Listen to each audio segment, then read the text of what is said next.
So I thought first, let's explain like why we're even talking about this and what this planet is and what Aries is and why this is a moment. Welcome back, children of Earth and Starry Sky, to Heavenly Bodies, a trip through the cosmos with David Odyssey. It is I, David Odyssey. This week we have a very special guest, friend of previous podcasts, someone whom I have interviewed in print and digital media, host of Club Cosmos Radio, which is really fabulous and you should really get into it. Great writer and astrological writer via Substack, reader, therapist, with whom you should book a reading, GaySap, the one and only Maliea Croy. Welcome to the show, Maliea. Thank you so much, David. What a lovely intro. I'm so thrilled to be here. Excellent. Listen, I really wanted you for this episode because you are someone, I think you're very good, and your podcast does a lot of really good stuff with, I don't want to say trend forecasting because that sounds a little bit banal, but in terms of looking forward and kind of seeing what's coming, we're talking about a big picture. We're talking about like pretty much a 15-year saga that we're about to be discussing. We're going to break down the details of that. But I wanted you here so that you and I could kind of go galaxy brain as much as we wanted. That feels okay with you? Yeah, it's my favorite activity. Of course, it's okay. Okay, so Maliea, first of all, you and I are going to be explaining to our people that we are talking about Neptune and Aries. The planet Neptune is entering the sign of Aries, but it was in Aries briefly for the summer of 2025. It is entering Aries from January 26 through 2039. So I thought first, let's explain like why we're even talking about this and what this planet is and what Aries is and why this is a moment. So Maliea, I'd love to hear from you first of all, like what is Neptune to you? How would you explain it? Neptune has been such an elusive bitch in that it's a planet, of course, that is the most elusive and hard to describe. But I've come to really love understanding how she influences our culture because it is so much. So Neptune is, when we think of planets, I think of them as like the protagonist in the situation. It's the agenda on the table. And Neptune always wants to seep, disperse. It's liquid, it's the ocean, it's fog, it's whatever kind of energy starts to pervade our lives. And it's so much about projection and limitlessness that it also influences cinema and music and celebrity and like these things that we project so much onto. But I think just like culturally, socially, individually, it's fascinating because you just learn so much from what we are projecting.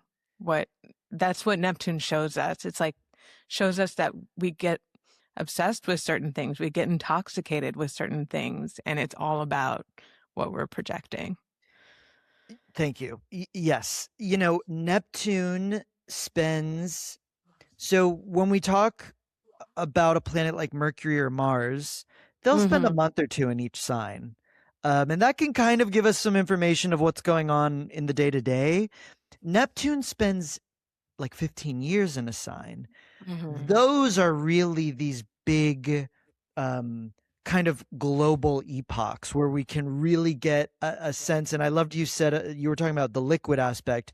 You can see the currents that are in the world. And I think, there's an arbitrariness at the end of each decade when they do these sort of cultural rundowns of like the best of the 2000s.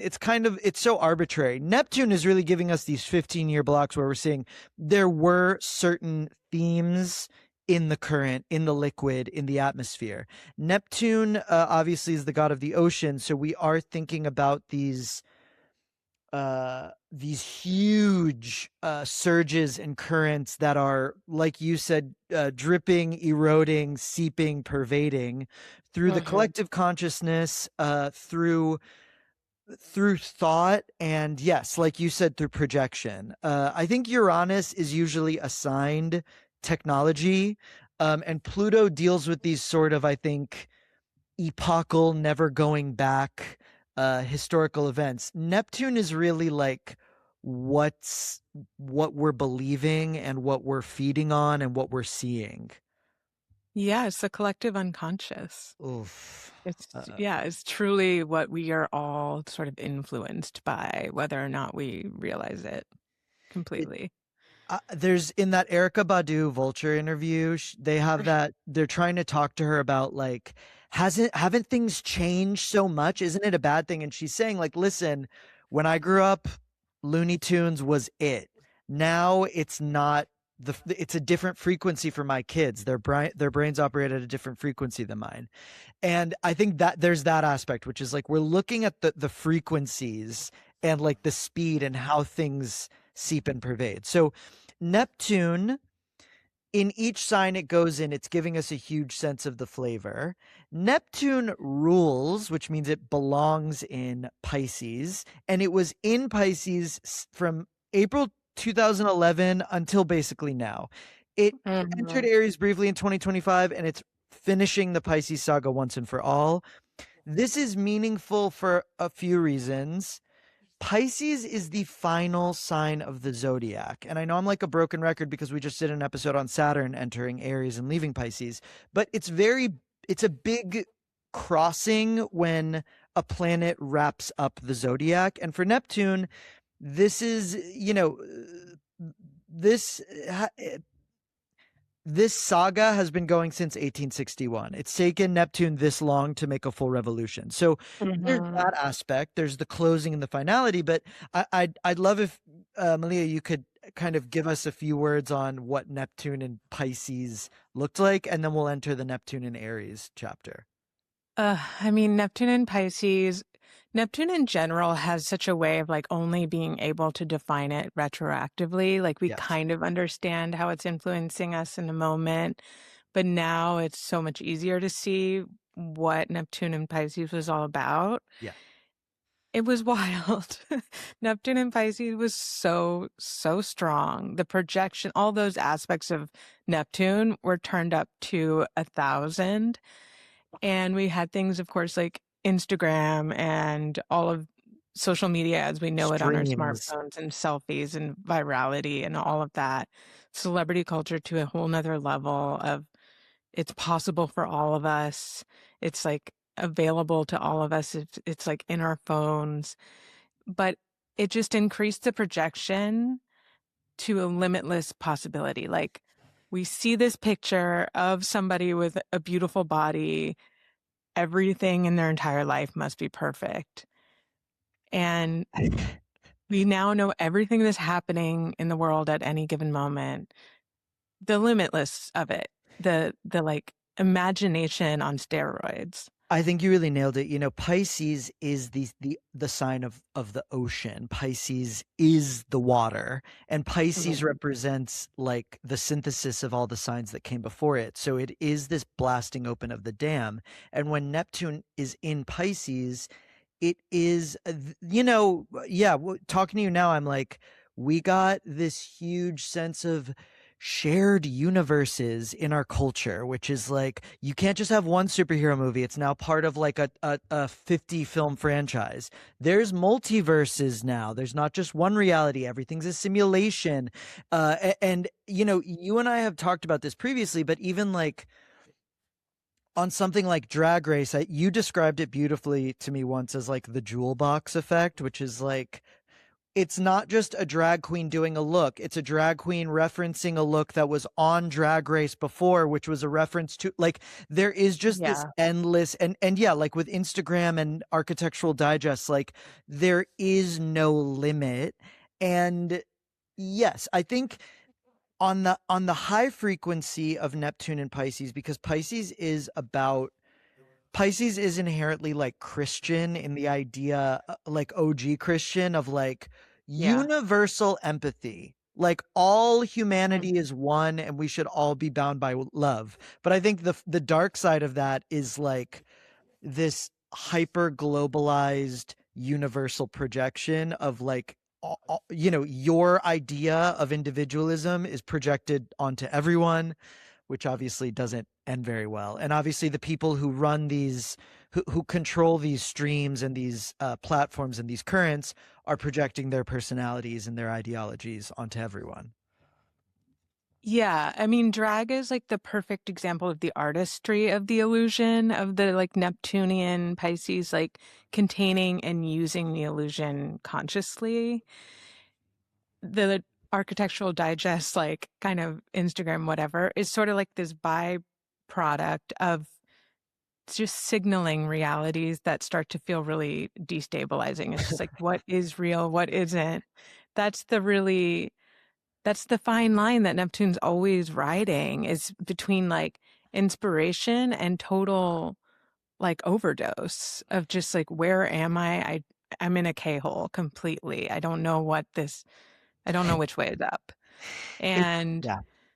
I mean, when we're talking about like the transition from Pisces to Aries, which I'm sure you already have with the Saturn transition, I mean, this is the biggest transition you can make in the zodiac wheel because it's the end to the beginning. It's like the image, I've never given birth, but like the image is always like the people in their birthing tubs with the candles and the music, and they're like, this is going to be the piece that happens right before.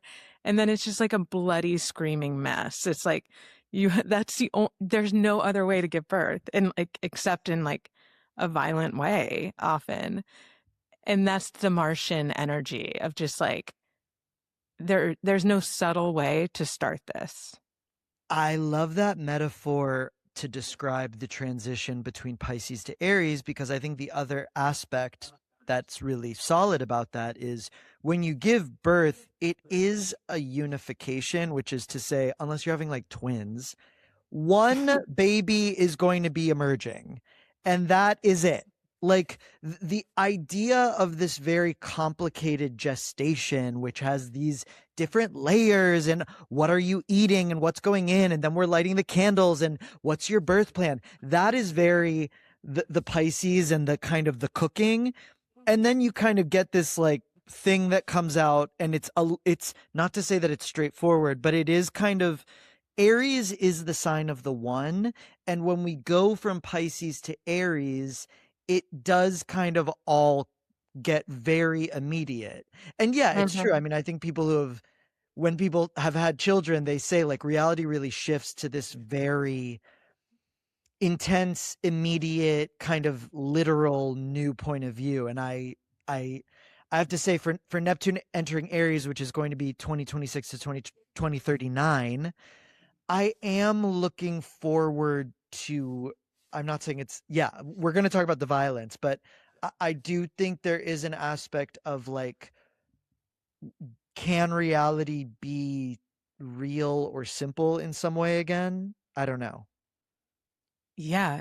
Aries is so keep it simple, stupid. Like it's just Pisces is not. It's so complicated and so difficult to understand.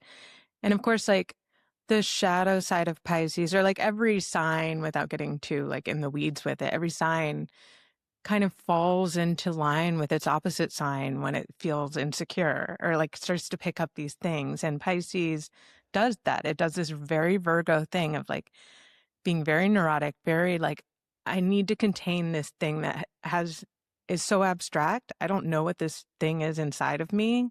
I don't know what's going to happen. So I Yes. need to have all the details right. And we've been, especially because Pluto was in Capricorn and Uranus was in Taurus, these earth signs that usually keep us very grounded for the past decade plus, we haven't had that. So the need to like be really critical, really rigid, really on the details of everything has been so strong. And Aries is like, doesn't give a shit about any of that. It's just like, it doesn't even really have ego. It is just the baby that is like the immediate need and the primal urge to live.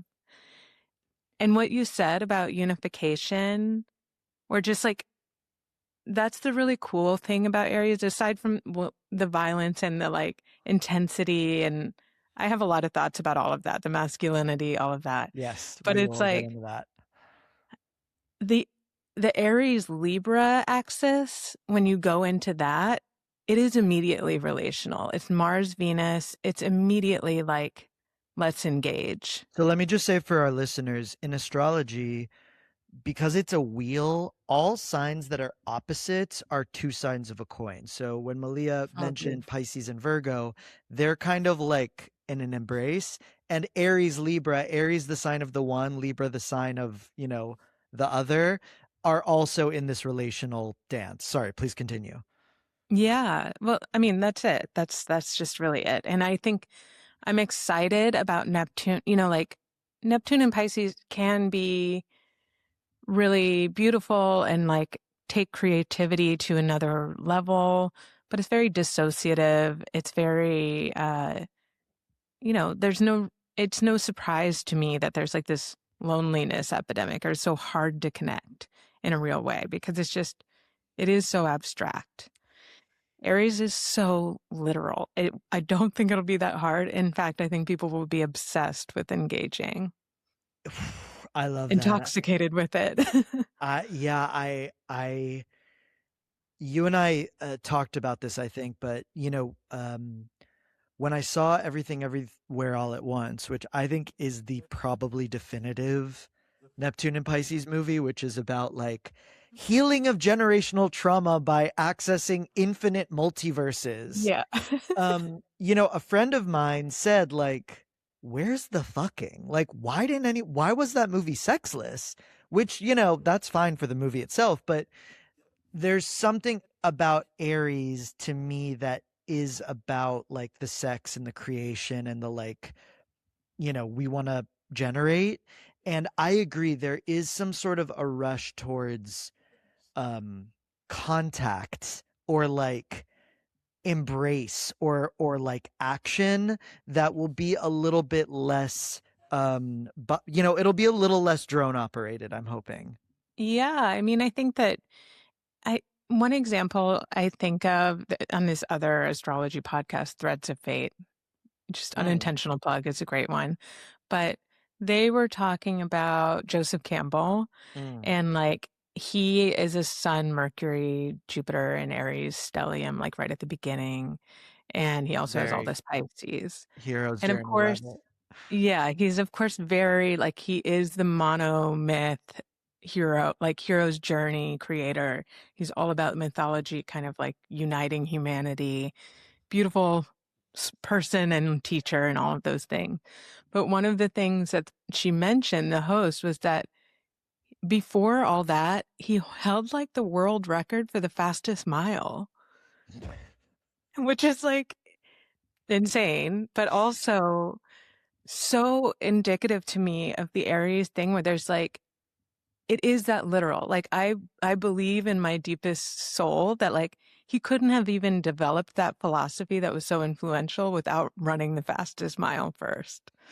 It's like so physical, so like kind of like I need to push myself to be alive to even start to think about everything else. I really love that.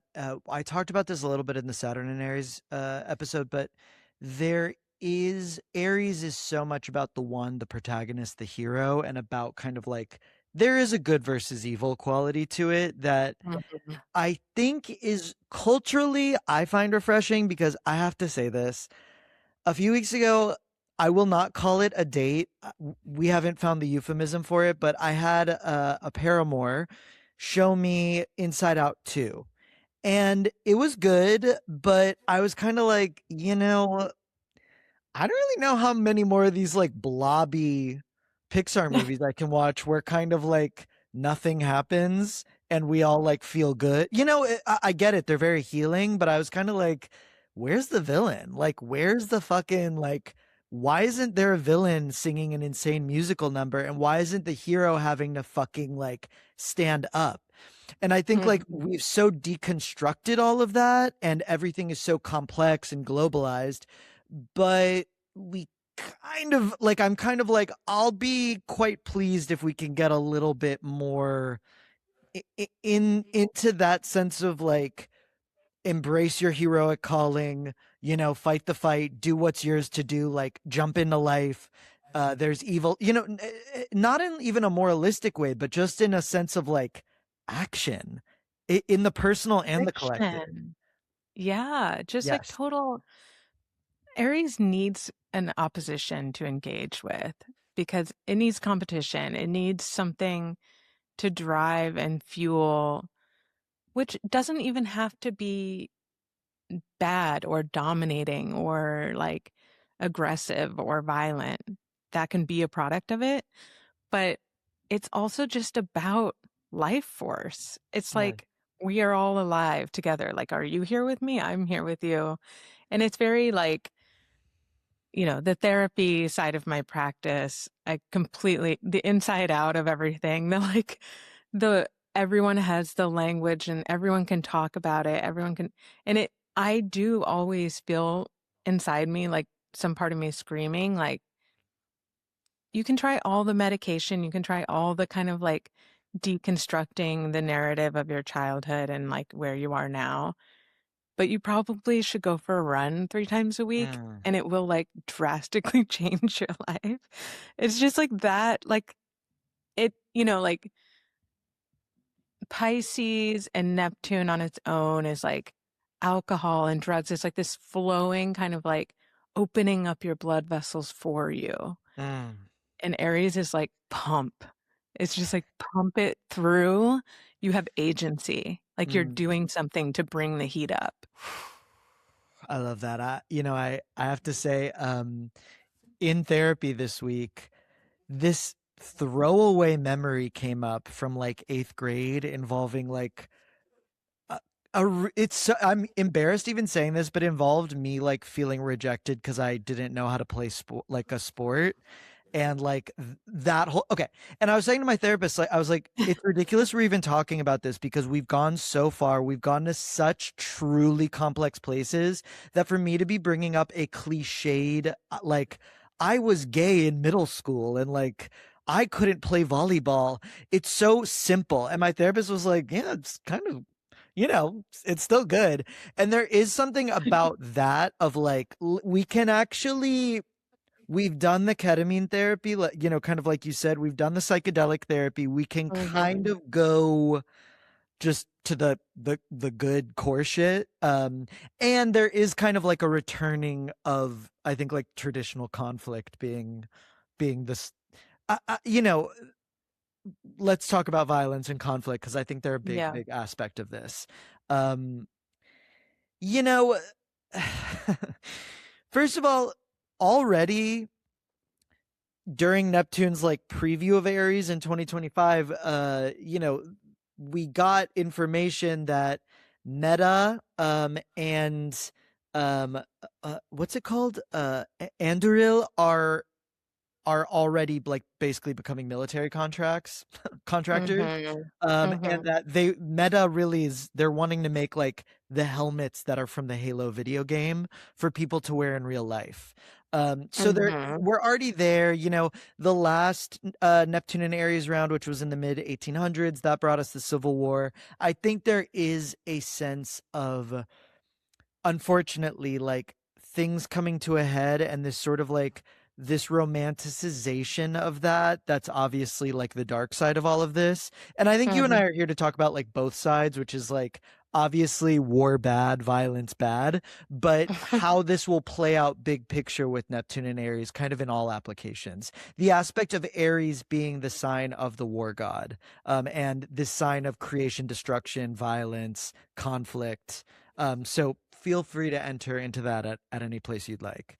Yeah, I mean, I think it's just whenever you're talking about like these big mundane historical patterns within astrology, Aries always brings up very intense conflict and war and violence. And it's like, yeah, bad. And also they are catalysts for so much. And like in this kind of Neptunian collective unconscious way, like if we think of the Civil War and the spectacle of war, of like people on the hills watching the battles below, like kind of as families on their picnic blankets, kind of like, I think when you take this very like non-judgmental, which of course I try to do, Hello. is like, I don't think that was about like this deep human bloodthirstiness. I think it's about like wanting heroic action, wanting like to know where to put all of this like deeply intense anger and energy. And like, that's the beauty of Mm, Aries. Like, again, in the therapeutic sense, it's like when someone's in a depressive episode and I start to see them like finally get to the point where they're like getting pissed off and not just yeah. irritable, but they're like, r- writhing in their seat and they're like, I actually can't stand this anymore. That's when I'm like, hell yes, we're coming out of it. Like, because that's the part that's like, I can't stand this anymore. I can't be paralyzed anymore.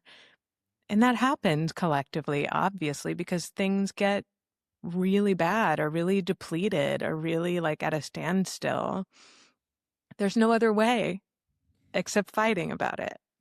I've had these experiences, I think, creatively where I'll see something that I want to do being done badly, and I'll get so pissed off. Like, you get to a breaking point where you're like, okay, if other people are doing this and it sucks, I'm gonna have to step in here and like show them what's what. And I think there's like a healthiness to that side of the competition. And yeah, I agree. Like, there is,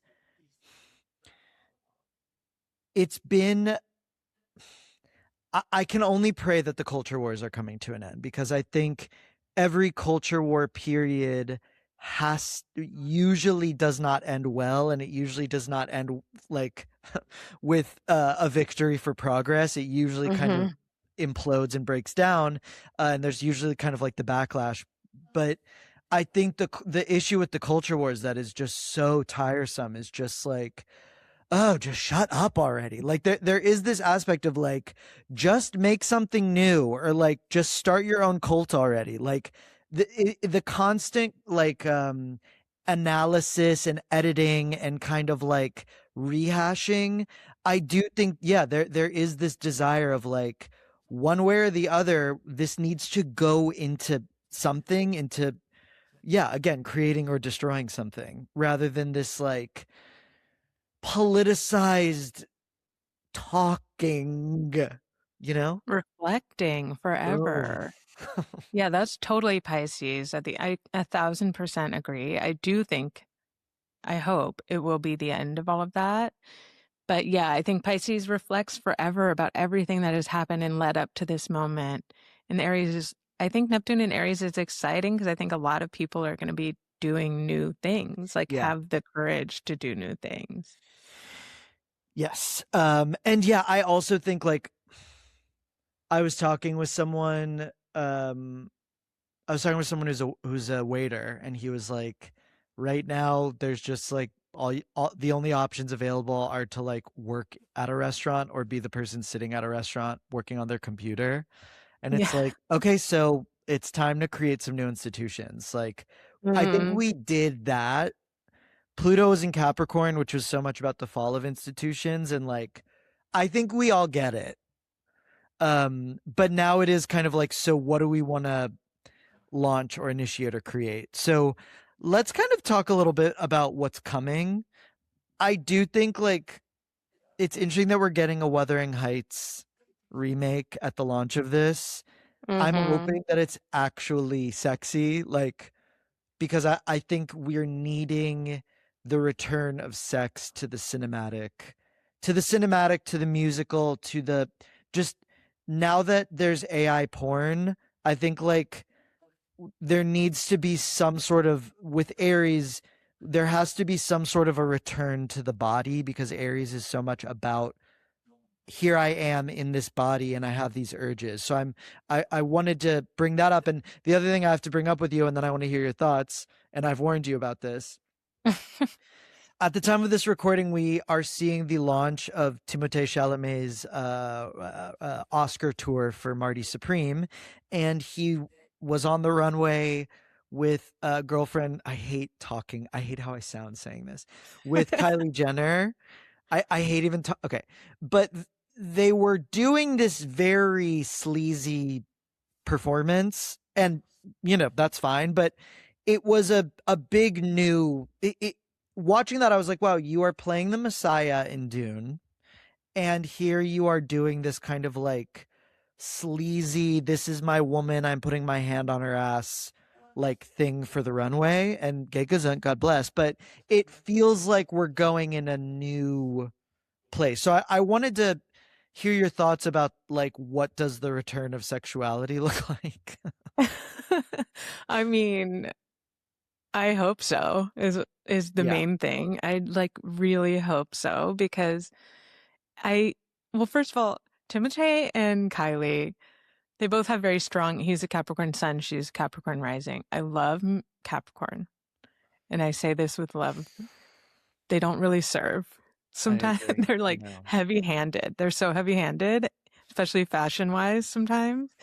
And I so know. if it's just so funny to see them try to be like this kind of spontaneous, sexy that Aries is because it doesn't really land. But And anyway. let me say, I'm a Taurus. I think all Earth signs. I've talked about this with a friend of the show, Dexter Driscoll. Like, there is an inherent lameness because it's like, what? Like, what? Why do I have to dress? Like, what do you want me? Okay, so yes, I agree. It is. There is an inherent. It's obviously quite forced. I agree. It's not, Gillian Anderson wearing a thong. It's Kylie Yeah. Jenner wearing a Yeah. thong. Okay. Um, Yes, but in terms of like the Wuthering Heights aspect or that, like what I'm curious what shape this takes now that we're coming out of such a hyper dissociative kind of hands-off era. I mean, it's hard to really fully understand how this could play out because we've been so kind of like indoctrinated by the step and repeat PR kind of like rage bait, obviously, is very Neptune and Aries, kind of like pissing you off with whatever. That's the attention, is like whatever pisses us off. I'm sure there will be more of that. I think in terms of the sexuality thing, like Aries is so impulsive and spontaneous and like, Neptune is going to like create the illusion of that. So there's going to be probably better versions of like, we're already way past the like everyone just being naked on the red carpet. Yeah. Like it's not going to go there because like that's already been so curated and like we're divorced of like the rawness of that. But Aries is very messy. I'll say that. First of all, I highly recommend if you have not read the book In the Cut, that I'll get up in there. But it's interesting because Saturn is also entering Aries. Saturn just wrapped up the 1996 to 2026 tour of the zodiac. And so much about that period was marked by the kind of absolute domination of internet porn Hmm. and its influence on men and on young men.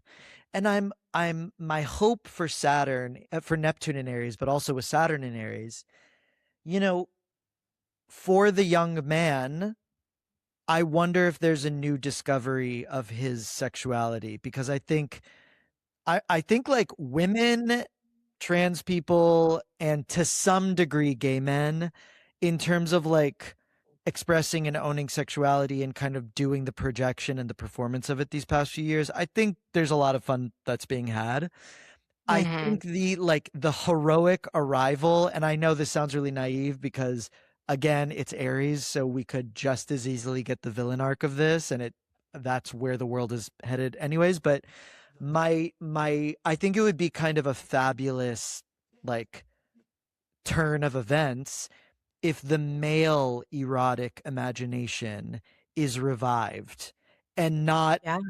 and I'm not saying like we need more Ernest Hemingways, you know what I mean? But and I'm not trying to say we go back, but I'm saying like what is the male erotic projection of the 21st century? Like who is he? That could be fabulous. Completely. And like I think straight men have been so deconstructed over the last 15 years that I'm like if you guys have something good cooking, like let us, Yeah. I 1,000% agree. I mean, I think, Aries and Mars, specifically Aries version of Mars, Mars is the ruler of Aries, gets defaulted to just being masculinity or ruling masculinity. Obviously, there's versions of masculinity in all the signs. You can have the like suave, slippery Pisces man. It's like Benicio del Toro's type, or like the Don Javier Draper Bardem. Capricorn type, whatever. Yes.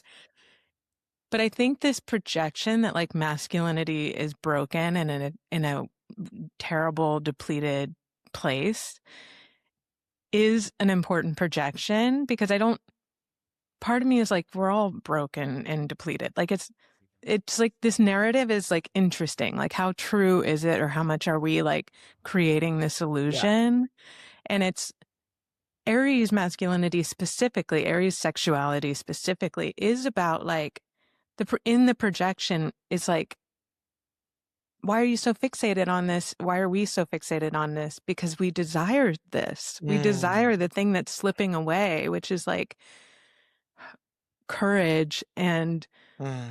enthusiasm and like this warrior mentality that is also just really decisive and like ready to go and energetic. And so much I think of that Pisces review of like, my dad isn't who I thought he was. The president isn't who he thought Yeah. he was. The past is a lie. Like, I'm glad we did it. Yeah, yeah, yeah. We all know. Great. We're not naive anymore. That is really good. But yeah, now it is kind of like, okay, well, I don't want to just be like stuck with losers. Like, it's what you just said, which is like, now there's an opportunity for like that decisive, heroic, active, elegant, um, rugged, messy, divine masculine to Hmm. step in. So, the invitation's out. Um, I want to ask you, like, well, first of all, before we get into the personal, do you have any other kind of on the big picture, cultural, global, any other kind of little fragments that you've been thinking about or contemplating that you want to drip in? You don't have to. I mean, look, it's like UFC on the White House lawn. This is a big part of it too. Like, it's Aries is stupid and it's Yeah. funny and it's like absolutely ridiculous. You kind of have to have a sense of humor about it. Like, Pisces is so serious and so spiritually, emotionally deep. Aries is not. It's immature. And there are ways that you can work with that to your benefit. And I also just want to say that, like, the Uranus and Gemini thing, which we obviously haven't gone into, nor do we need to, but I think it is splintering reality. Very obviously, we saw that. We're seeing it. Like, big part of my therapy practice is now, like, what is your reality? Like, what do you Yeah. do with your Yes. time? How much are you reading? What are you reading? So Wow. that's has its consequences, but it also has like it just makes it smaller and more accessible in a way to be like, to catalyze, like, I'm going to do whatever I want. Cause it's not this big collective, like, every action I take is going to hurt everyone. Yeah. Thank you for saying that, because I think the issue of being kind of like entrapped in this sort of panopticon and being like, I am at the will of these news alerts coming to my phone, or who knows what fresh hell will be unleashed upon me, when I check Hmm. Instagram or whatever. I think there is a victimhood to there's the Pisces martyrdom to that, of like, Yeah.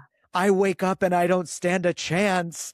And I do think, yeah, what you're really speaking to that I think is beautiful is, what is what is the cultivating of your personal imagination or your personal input?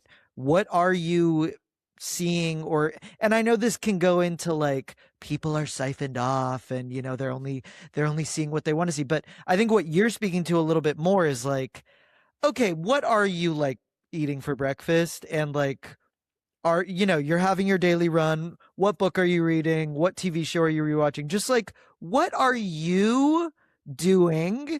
And we can Hmm. just be there for a minute before we get into the like apocalyptic, everything is connected. I think there's something really like, okay, let's just stop and not, you don't need to like make an apology for the entire human race. Let's just like think about your oatmeal right now. Exactly. It's like, let's not talk about Myanmar if you live in Fresno. Right. Like, I mean, we can, but also there's like, Aries and Gemini can be so grassroots. It can be so local. It can be hyper Yeah. local. It can be like, there's just things about it that can be extremely productive and interesting and like, again, much more relational and immediate. Yes, it's nice because I think it's like, okay, we have the matrix of intersectionality, and it's like, now let's just do like some zooming in on each little pin and like Mm-hmm. do that, just like be there. Um, I'm curious if you have, in terms of the personal dimension, like Mm-hmm. in terms of how one should be thinking about maybe style or um or even like dating, sex, or Mm-hmm. just kind of what maybe the homework on a big picture is. And again, this is a 15-year chapter, so it's not like, now or never. It's kind of an evolution, but I'm just curious what that those arcs could be, or any other kind of homework or assignments or kind of things to cultivate. Yeah, I mean, I think we kind of didn't mention it. We did, but it's like Neptune entering Aries, especially in 2026. We can't divorce it from the fact that it's conjunct Saturn, and that just changes reality. And our Aries reality, no matter where it is in your chart, it is the engine. It is the Mars that is like, what is your drive? What is your ambition? Like, what is the thing that actually makes you hungry, horny, like want to win? Because that's so important. It is just life force. I Like agree. it's like the fire. And fire, especially because we'll have Jupiter in Leo later this year, that will be even more amplified. And fire is creativity. It is like all of this kind of like human will. And that's really exciting. Like I do think there is a lot of potential for just like creativity, period, that feels really like energized and new. But I think just personally, it is just like with Saturn and Neptune together, there's a little bit of like trust your inspiration and your instincts. There's not really going to be the total shape of how you use it yet. You have to take it day by day, but play with it kind of thing. It's like, try it out. Like, try a little bit of friction or try, like, in that very Aries way, like, just do it. I love that. I have, yeah, I want to say like we're we are exiting the nostalgia period. I think the nostalgia of Neptune and Pisces has completely self-cannibalized. And Mhm. it really is the time for, like you said, there's a stupidity to Aries that's really nice for originality.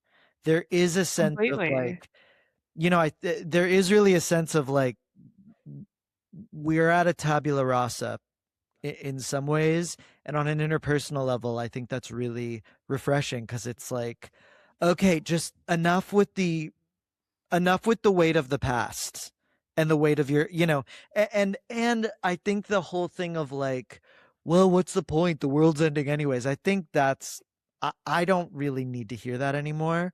And there is just a sense of like, well, what are you doing that makes this it's quite silly. I mean, it's humiliating, but that is like, I would so much rather that than be like cynical and self-aware and postmodern all the time? Yeah, no, no more cynicism, no more like power and criticism. It's just like Aries is so experiential and it's so like you don't know what you desire until you're just doing a lot of stuff, until you're sleeping with a lot of people, Yes. until you're like, that's how you understand what it is you really not just desire, but need. Aries is needs, which is so like, that's the lovely activism part. There's no qualms about being like, yeah, you are entitled to this. Like, let's Mm. fight for it. That's the kind Yes. of like, let's fight to live. Like, everyone should live. If you're living, let's fight for it. It's that Yes. simple. And so I think that's like, it's just exciting. I mean, it's always going to be both and. There's always going to be like the negative consequences of all of these things with the positive, but all you can do, I mean, my Sag moon is like, all you can do is focus on the positive. I know my Sag rising, I'm like, Yeah. who cares? Let's see, like what's out there. Yeah. Okay. Yeah. I I highly recommend that if you enjoyed Malia's presence and her penchant for prophecy, that you check out her podcast, Club Cosmos Radio, and you become a Patreon subscriber, and that you go to her website, maliacroy.com, to book readings, get information, read her content, etc. That all sounds okay to you, Malia? That sounds great. That's Okay, cool. perfect. Thank you so much for joining us. I hope we can have you back GAYSAP. This was very fun, so thank you. This Oh, was a blast. and by the Oh, way, sorry, I have been David Odyssey. If you have enjoyed this, we will be back next Wednesday. And I hope that you will like, share, rate, respond, share this with chic people, tell your loved ones, tell your aunt, tell your hot niece, and we are available for questions, comments, and style sensation coverage at ask@heavenlybodiespodcast.com. And you can find me at davidodyssey.com. Thank you. Mwah. Thank you for listening. This podcast is part of Pride House Media, hosted by David Odyssey, and produced by Matthew Breen and Josh Rosenzweig, with original music composed by Nell Balaban. If you enjoyed this episode, please subscribe wherever you listen to podcasts. And while you're there, leave us a rating and review. It really helps others discover the show. I'd love to get to know you, so email questions and visions to ask@heavenlybodiespodcast.com and book a reading with me at davidodyssey.com. Until our next trip, keep looking up.